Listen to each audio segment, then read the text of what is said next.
तो चलिए आज बात करते हैं एक बहुत ही दिल छू लेने वाली कहानी की, जिसका नाम है बरगद का सहारा। ये कहानी है लचीलेपन की, सरलता की और इस बात की कि असल में सच्चा धन होता क्या है। ये कहानी एक बहुत ही गहरे सवाल के इर्द गिर्द घूमती है। इसमें हम एक ऐसे परिवार के सफर को देखेंगे जो अपना सब कुछ खो देता है और फिर अपनी किस्मत एक ऐसी जगह पाता है जहां किसी ने कल्पना भी नहीं की होगी। तो कहानी का जो मुख्य किरदार है वो है नरेंद्र, एक स्वाभिमानी इंसान जो अपने उसूलों पर जीता है। पर जल्दी ही उसकी जिंदगी में एक ऐसा तूफान आता है जो सब कुछ हिलाकर रख देता है। हुआ ये कि सिर्फ एक दिन की देरी हो गई कर्ज चुकाने में और गांव के मुखिया ने नरेंद्र और उसके परिवार को बड़ी बेरहमी से घर से बाहर निकाल दिया। लेकिन यहां देखने वाली बात यह है कि उन्होंने गिड़गिड़ाने के बजाय स्वाभिमान चुना और यही फैसला उनके आने वाले संघर्ष की नींव रखता है। और बस यहीं से उस परिवार का मुश्किल सफर निराशा की ओर बढ़ना शुरू हो जाता है। सोचिए, उनकी पूरी दुनिया सिमटकर बस उस सड़क पर आ गई थी। धूप, थकान, कोई मंजिल नहीं। और ठीक जब सारी उम्मीदें खत्म हो रही थीं, उन्हें एक विशाल बरगद का पेड़ नजर आता है, एक उम्मीद की किरण की तरह। पर यह कोई मामूली पेड़ नहीं था। ये पेड़ उनके लिए एक नई दुनिया का दरवाजा बनने वाला था। और यहीं से उनकी वापसी की एक ऐसी अविश्वसनीय यात्रा शुरू होती है जहां कुदरत खुद उन्हें सहारा देती है। होता यह है कि उनके बेटे तपन को उस पेड़ के तने के अंदर एक खोखली जगह मिलती है, एक कोठरी जैसी, एक छोटा सा कमरा जो उनका नया घर बन जाता है। मतलब कुदरत ने ही उन्हें एक ऐसा ठिकाना दे दिया था जो उन्हें बाहर की दुनिया की मुश्किलों से बचाता था। लेकिन नरेंद्र और उसकी पत्नी सावित्री सिर्फ उस सहारे पर बैठने वालों में से नहीं थे। उन्होंने फौरन सोचना शुरू कर दिया कि कैसे जिंदगी को दोबारा पटरी पर लाया जाए। और यहीं से शुरू होती है उनकी हिम्मत और मेहनत की कहानी। तो नरेंद्र पहुंचता है उस इलाके के जमींदार राय चौधरी के पास। अब राय चौधरी का मानना था कि वो जमीन तो भूता है, किसी काम की नहीं, तो उसने भी यूं ही लापरवाही में हाँ कर दी। उसे जरा भी अंदाजा नहीं था कि वो आदमी और वो जगह क्या कुछ कर सकती है। और यहां सावित्री की समझदारी देखने लायक है। वो अपने आसपास के माहौल को गौर से देखती है। वो समझ जाती है कि बाजार जाने वाले थके हारे मुसाफिरों को आराम करने की एक जगह चाहिए। और बस एक सीधा साधा लेकिन बहुत ही शानदार बिजनेस प्लान तैयार हो जाता है।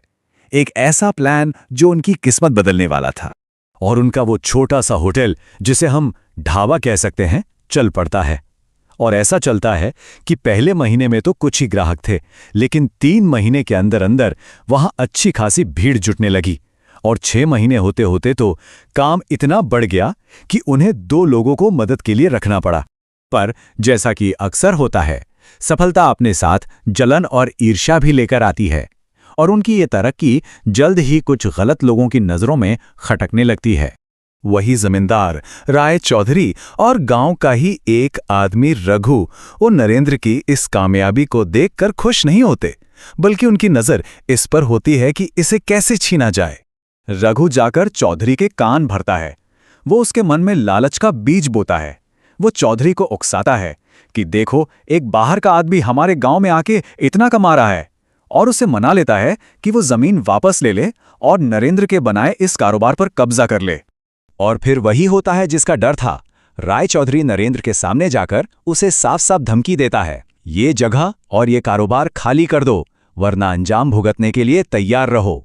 अब जब लग रहा था कि सब कुछ फिर से खत्म होने वाला है, ठीक उसी वक्त कहानी में एक ऐसा मोड़ आता है जिसकी किसी ने कल्पना भी नहीं की थी। मदद एक ऐसी जगह से आती है जो अब तक सबकी नजरों से ओझल थी। आपको याद है वो कोठरी? कुछ वक्त पहले सावित्री ने एक भागते हुए आदमी को, जो किसी से अपनी जान बचा रहा था, उसी कोठरी में छुपाया था। अब पता चलता है कि वो आदमी कोई और नहीं बल्कि मशहूर सिंटू डाकू था, जो गरीबों की मदद करने के लिए जाना जाता था। और इसके बाद तो घटनाएं बहुत तेजी से बदलती हैं। एक तरफ राय चौधरी नरेंद्र को धमकाता है और दूसरी तरफ सिंटू डाकू सावित्री के उस एहसान का बदला चुकाने के लिए राय चौधरी को ही उठवा लेता है। अब जो रघु चौधरी को भड़का रहा था, वो डर के मारे नरेंद्र और सावित्री के पास मदद की भीख मांगने आता है। और देखिए, नरेंद्र और सावित्री उसकी मदद करने के लिए तैयार भी हो जाते हैं। और ये सब हमें कहानी के सबसे अहम मोड़ पर ले आता है।